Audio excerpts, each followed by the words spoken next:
गाय असते आई, दुधावरची साय असते आई. ही आई आहे ना आई, जोपर्यंत आहे ना मायबाप तोपर्यंत कधीच कळत नाही आणि गेल्यानंतर पुन्हा कधी मिळत नाही. आई शब्दाची किती सांगू नवल आई, पंढरीचा विठ्ठल स्वतः असं म्हणतो विठाई. या जगाच्या पाठीवरती आ म्हणजे आत्मा आणि ई म्हणजे ईश्वर. परमात्म्याचा उपकार, परमात्म्याचं प्रेम आणि आईचं वात्सल्य ज्या व्यक्तिमत्वापाशी भेटतं ना त्याला आई म्हणतात. गेली बरं का आई आमची. गेल्या वर्षी या स्थितीला आमच्या आईने, आमच्या काकूंनी देह ठेवलेला आहे. एक सांगू, आई किती वर्षाची असू द्या, आई 80 वर्षाची असेल ना आणि मुलगा 60 वर्षाचा असेल तरी त्याच्यासाठी दुःखाची तीव्रता तेवढीच असते. लोक म्हणतात महाराज परदुःख हे शीतळ असतं, पण ऐका ना, वय झालं होतं आईचं जाणं साहजिक आहे, पण ऐका ना, समाजासाठी जरी जाणं साहजिक असलं ना, लेकरांना आज क्षणाला आठवण आल्याशिवाय राहणार नाही. कारण हे व्यक्तिमत्व आहेच असं, कधी स्वतःच्या देहाचा विचार नाही केला. एक सांगू का, लहानपणी आपण शाळेत गेलो ना, जरा पोरांच्या मध्ये खेळायला नादवलो, घरी यायला थोडा उशीर झाला ना, चातकासारखी वाट पाहणारी व्यक्ती म्हणजे आई आहे. परिस्थितीने गरीब असू द्या, प्रत्येक व्यक्तीला एकच भाकरी खाण्यासाठी असू द्या, तेवढेच पीठ घरामध्ये असू द्या, मला भूक नाही म्हणून जेवण टाळणारी ना आपल्या मुलांना पोटभर खायला घालणारी व्यक्तिमत्व म्हणजे आई आहे. बरं का, ही आई आहे ना तोपर्यंत तिची किंमत आपल्याला कळली पाहिजे. आई नावाचं व्यक्तिमत्व या जगाच्या पाठीवरती फार मान आहे. माझ्या साधू संतांना ज्या ज्या ठिकाणी प्रेम नावाचे गोष्ट, प्रेम नावाचा शब्द ज्या ज्या ठिकाणी समजून द्यायचा आहे ना, त्यावेळेस माझ्या साधू संतांनी आईची उपमा दिलेली आहे. आईचा आणि मुलाचा आतून नाता असतो, कारण मुलाला जर ठेच लागली पाणी तिच्या डोळ्यात येत असतं. या जगाच्या पाठीवरती आई नावाचं व्यक्तिमत्व अतिशय श्रेष्ठ आहे. बरं का, प्रसंगी आपल्या देहाचा कधी विचार केला नाही, कधीच विचार केला नाही. आठवरे बाळणपणाची अवस्था, बाळणपणाचा दिवस आठवा माता बघितली. कधी आपल्या बोटाला नख कापताना जर थोडीशी बाळी लागली तर आपल्या डोळ्यामध्ये पाणी येतं. पण माझं लेकरू जन्माला आलं पाहिजे याच्यासाठी वीटभर पोट कापलं तरी त्या दुःखाची तीव्रता पोराचा या ठिकाणी चेहरा पाहिजे जी विसरून जाते ना, तिला आई म्हणतात. आठवा तो दिवस, बाळणपणाचा दिवस आठवा. डॉक्टरने स्ट्रेचर वरती ठेवलेला आहे आणि त्या स्ट्रेचर वरती ठेवलेला असताना काहीतरी अडचण आली. नाळ बाळाच्या या ठिकाणी गाळ्याला पूर्णपणे वेढलेला होता. डॉक्टरांनी सांगितलं, तुम्ही कोण? मी त्या महिलेचा मालक आहे. ऐका, बाळ आडवा आलेला आहे, बाळाच्या गळ्याभोवती नाळ चिकटलेला आहे, नाळाने वेढा मारलेला आहे. एकतर आम्ही बाळाला वाचू शकेल किंवा आईला वाचू. काय पाहिजे सांगा? शीर सलामत तो पगडी 50. बाप म्हणला पोरगा गेला तरी चालतोय पण माझी बायको वाचली पाहिजे. सासू सासऱ्यांना विचारलं काय पाहिजे, नातू पाहिजे का सून पाहिजे? सासू सासरे म्हणले सून पाहिजे, नातू गेला तरी चालतोय. सुनाच्या आई बापाला विचारलं काय पाहिजे, मुलगी पाहिजे का नातू पाहिजे? म्हणले नातू गेला तरी चालतोय पण आम्हाला आमची मुलगी पाहिजे. पण ऐका ना, हतबल झाले डॉक्टर. आईपाशी आले, स्ट्रेचर वरती मरण या ठिकाणी भोगते माता आणि त्या अवस्थेतच नाव आहे बाळंत. एकतर बाळ किंवा एकतर अंत, या अवस्थेतून सामोरं जायचं असतं. आणि डॉक्टर म्हणले ताई, तुझ्या गर्भाभोवती, तुझ्या बाळाभोवती नाळाने या ठिकाणी गळ्याला वेढा मारलेला आहे. एकतर आम्ही तुला वाचवेल किंवा तुझ्या बाळाला वाचवेल. काय वाचू सांग? अरे क्षणाचाही विलंब न लावता तिने सांगितलं, डॉक्टर साहेब झाला माझा प्रपंच, फक्त एक क्षणाचं आयुष्य द्या, माझं या ठिकाणी लेकरू जन्माला येऊ द्या, त्याचं तोंड मला पाहू द्या आणि नंतर गेले तरी चालतंय, माझा मुलगा जगला पाहिजे. हे फक्त आईच बोलू शकते, जगाच्या पाठीवरती कुणी बोलू शकत नाही. पण आईची किंमत कळली किती जणाला? छत्रपती शिवाजी महाराजांच्या मातीमध्ये, या महाराष्ट्राच्या मातीमध्ये हे राज्य व्हावे ही श्रींची इच्छा जिजाबाई साहेबांच्या या ठिकाणी स्वप्नासाठी राजांनी वयाच्या 16 वर्षी हिंदवी स्वराज्याची प्रतिज्ञा केली आणि त्याच राजांच्या महाराष्ट्रामध्ये वृद्धाश्रमाची संख्या निघायला लागली. ही गोष्ट विचारात घेणं गरजेचं आहे.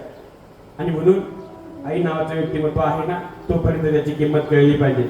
अहो आता काळ सुजलम सुफलम झाला, नाही तर पहिलं या मंडळींनी नदीला जावं, तिकडून माती घेऊन यावी, नवऱ्याच्या ठिकाणी सप्त फेरे पाठीमागून चालू आलेली माता आयुष्यभर चिखल तोडावला, या ठिकाणी सुंदर सुंदर मडकी या ठिकाणी घडवण्याचं आयाम या ठिकाणी माता भगिनींनी काम केलं.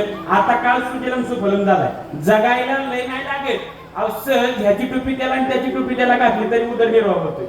पण या माणसांनी तर हाताचा पाळणा केला, नेत्राचा दिवा केला, हाडाची काळ केले, रक्ताचं पाणी केलं आई वडिलांनी आपल्यासाठी. या आई वडिलांची किंमत किती कळाली एक सांगू का?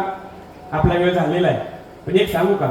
आई नावाचं व्यक्तिमत्व आहे तोपर्यंत प्रेम करण्याच्यात नवल नाही, पण ज्या दिवशी आई नावाचं व्यक्तिमत्व निघून जातं ना, त्या दिवसापासून जोपर्यंत आई नावाचा आत्मा या ठिकाणी अंतरामध्ये आहे ना, तोपर्यंत ते आपल्यावरती आशीर्वाद रूपाने जिवंत असते बरं का. माझे नामदेव महाराज गोड बोलतात, उडाली पक्षीनी गेली अंतराळी, चित्त बाळाजवळी ठेवून या. पक्षी घार हिंडे आकाशी, तिचे चित्त पिलापाशी. घार उंच आकाशामध्ये हिंडते बरं का, पण चित्त कुठं असतं? बाळाजवळ असतं. म्हणून आई नावाचं व्यक्तिमत्व आहे तोपर्यंत प्रेम करण्याच्यात नवल नाही, गेल्यावरती ही प्रेम करते. काही काही नराधम असे भेटले, तरुण वयामध्ये मुलगा आला, लहानपणी बाप या ठिकाणी गेला, आणि मग बाप निघून गेल्यानंतर तर हाताच्या फोडाप्रमाणे पोराला जपलं, एकुलता एक पोरगा, पण वयात आला, संगती बिघडली. माणसाचं आयुष्य आहे ना, हे संगतीवरती अवलंबून आहे. संगत जर चोराची केली तर तुकोबराय म्हणतात, बैसता चोराची संगती तैसीच होय बुद्धी, आणि बैसता शेजारी मन धावे चिंदीवरी. चोराच्या संगतीत गेला तर मन चोरट होणार आहे, आणि संतांच्या संगतीत जर बसला त्या जगाचा मालक कळून येणार आहे. बैसता संताची संगती, कोळो आले कमळापती, कोळो आले कमळापती, बैसता संताची संगती. पण ऐका, तरुणपणामध्ये आल्यानंतर या ठिकाणी संगत बिघडली, तुकारांची संगत लागली, वेश्येचा नाद लागला, आणि नाद लागल्यानंतर प्रेम झालं वेश्येसोबत, आणि वेश्येला म्हणायचा, तुझ्याशिवाय मी जगू शकत नाही, तुझ्यावरती माझं लय या ठिकाणी प्रेम आहे. मग तेरे लिए चांद तोड के लावूंगा, सूर्य तोड के लावूंगा. कशाला? या गप्पा नका मारू रे. ज्या आई वडिलांनी आपल्यासाठी कष्ट केले ना, त्यांची जाण आपल्याला असणं गरजेचं आहे. ती वेश्या म्हणायची, तुझं माझ्या प्रेमच नाही, तुझं प्रेम आहे ना तुझं त्या म्हातारी आईवरती आहे. अगं नाही, माझं प्रेम तुझ्यावरती आहे, मी तुझ्यासाठी माझा जीव द्यायची पाळी आली तरी अगं मी तुझ्यासाठी जीव देईन. वेश्येला बोलतोय तरुण पोरगा. पण ऐका ना, म्हणला तुला जर वाटत असेल ना माझं तुझ्यावरती प्रेम नाही, तुम्हाला काही सांग, मी तुझ्यासाठी करायला तयार आहे. वेश्या बोलते, खरं का? हरशील बर का? जर हरला तर आजपासून तुझं तोंड पाहणार नाही. सांगितलं. म्हणले काय करू? काय नाही म्हणले, तुझ्या त्या म्हातारी आईचं काळीच घेऊन ये माझ्यासाठी. वेश्येच्या नादामध्ये, विषयाच्या नादामध्ये मध्यधुंद झालेला तरुण आपल्या आईकडे निघालेला आहे. पण आई पहा ना, 60 वर्षाची आई जेवली नाही बर का. चातक पक्षाप्रमाणे लेकराची वाट पाहते, माझा राजा येईल, मग माझ्या सुंदर हाताने त्याला प्रेमाचा घास भरवीन, आणि मग मी या ठिकाणी जेवण. या स्वप्नामध्ये, या आशेमध्ये आई घरी वाट पाहते. पण दिवसभर काम केल्यामुळं डुकला लागला, आणि ताट या ठिकाणी भरून मुलाचं उशाला ठेवलेला आहे.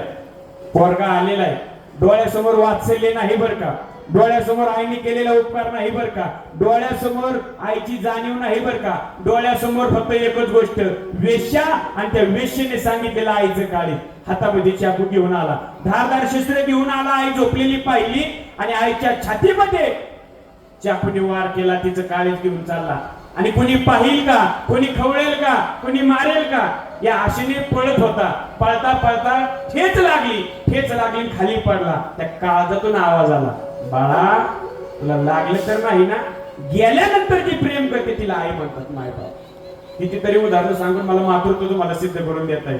एका आईची चित्ता पेटवली, आणि पोरगा 7 फेर मारत होता घागरीने, वनवा पेटलेला आहे. त्या चित्तीमधून आई बोलली, बोलली का मी पाहिलं नाही, पण जगाच्या पाठीवरती मातृत्व श्रेष्ठच आहे बर का. लेखकांनी सांगितलं, त्या चितेमधून आवाज आला, बाळा थोडं लांबून चल रे, माझ्या अग्नीच्या जळाया तुला लागतील, तुला पाहिजे. गेल्यानंतर जी प्रेम करते ना तिला आई म्हणतात. आणि हे व्यक्तिमत्व आहे ना, तोपर्यंत त्याच्यावरती प्रेम करणं गरजेचं आहे. नंतर होतात ते फक्त भास, आणि मग रडावं लागतं आठवणींच्या दुनियेमध्ये जाऊन, उशीमध्ये तोंड घालून रडावं लागतं डसडसा. त्यावेळेस फक्त उरलेल्या असतात आठवणी, आणि आठवणी माणसाला शांत बसून देत नाही. अरे आलेला माणूस जाणारच आहे, पण आई नावाची व्यक्तिमत्व आहे ना. मोदींची आई पहा, जगाचा मालक पहा, जगाचा मालकच म्हणावं लागेल, पंतप्रधान पदावरती आहे. 1-2 वर्षापूर्वी त्यांच्या आईचं निधन झालं. पण त्यांच्या आईला ज्यावेळेस भेटायला जायचे ना, एक दिवस असा प्रसंग घडला. मोदी साहेब आईला भेटायला आलेले, आल्यानंतर न चुकता दर्शन घेतलं. आईने ग्लास भरून पाणी दिलं. 90 वर्षाची आई होती. हात थरथर कापत होते. पाणी देताना ग्लास थोडा अंगावरती पाणी सांडलं, पदराने घेतलं, पदर घेतला आणि मोदी साहेबांचा अंग पुसायला लागली. का? वात्सल्य. आणि ज्यावेळेस आई गेली ना, त्यावेळेस मोदी साहेब ढसा ढसा रडत होते. का? कौन सी चीज है ये जहां में नहीं मिलती, अरे सब कुछ मिल जाता है लेकिन मां नहीं मिलती, मां नहीं मिलती. जगाच्या बाजारात सगळं भेटेल, पण आई नावाचं व्यक्तिमत्व पुन्हा गेल्यानंतर भेटणार नाही. सगळं खरेदी करू शकतात मोदी साहेब, पण आई खरेदी करू शकत नाही, वात्सल्य खरेदी करू शकत नाही. म्हणून आई तोपर्यंत ना त्या आईवरती प्रेम केले पाहिजे.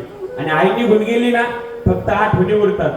मग ते आपल्याला एखादं समय बंद करा. आई निघून गेली ना, फक्त आठवणी उरतात. आणि त्या आठवणी एवढ्या जागृत होतात. सहज एखाद्या कुत्री माहिती आहे तुम्हाला, कुत्रीचं पिलू जर तिला पेत असेल ना, आपल्या आईची आठवण येते. एखाद्या गाईचं पाडस, गाईचं वासरू जर गायला पेत असेल ना, आईची आठवण येते. एका कवीने फार सुंदर वर्णन केलेलं आहे. हंबरुनी वासराले चाटती जव्हागाय,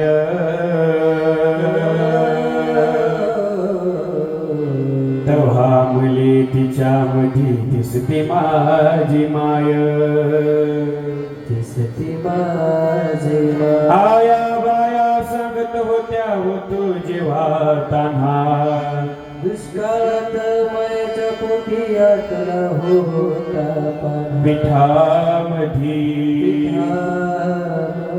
पिठामध्ये पाणी टाकून मले पाजत जाय,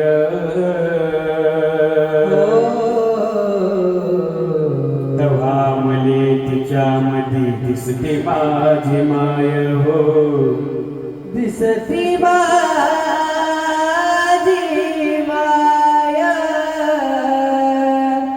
दिसते माझी माया. आई जीवनाचा आधार आहे, आई प्रेमाचा सागर आहे. एका कवीने फार सुंदर सांगितलं की आई माझा आहे ना मायेचा सागर होती, पण हे कधी कळावं? जिवंतपणे कळावं. तिने काट्या कोट्याचं फास आपल्यासाठी तुडवलेले आहेत. एवढंच नाही, माझी आई आहे ना. यावेळी प्रति आत्रेंचा या ठिकाणी सन्मान दिल्लीला झाला आणि सन्मान घेऊन येत असताना त्यांना कळलं ना की माझी आई सन्मान पाहण्यापूर्वीच गेली. ढसा ढसा राष्ट्रपतीच्या हस्ते भेटलेला सत्कार गाडीमध्ये टाकून दिला. अतिशय उच्च कोटीचा महात्मा आणि ढसा ढसा गाडीमध्ये गडबड लोळायला लागला आणि रडायला लागला. ड्रायव्हरने विचारलं काय झालं? म्हणले माझी आई मला सोडून गेली. म्हणजे तुमची आई होती कशी? त्यावेळी सांगितलं माझी आई सोन्यासारखी होती. माझी आई माझ्यासारखी नभेची चांदणी होती. माझी आई माझ्यासारखी नभेची चांदणी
अशी असते आई, नभेची चाचणी असते, चंदराची कोर असते, आई भोळी असते लेकरासाठी, आणि आई प्रेम करणारं व्यक्तिमत्व असतं.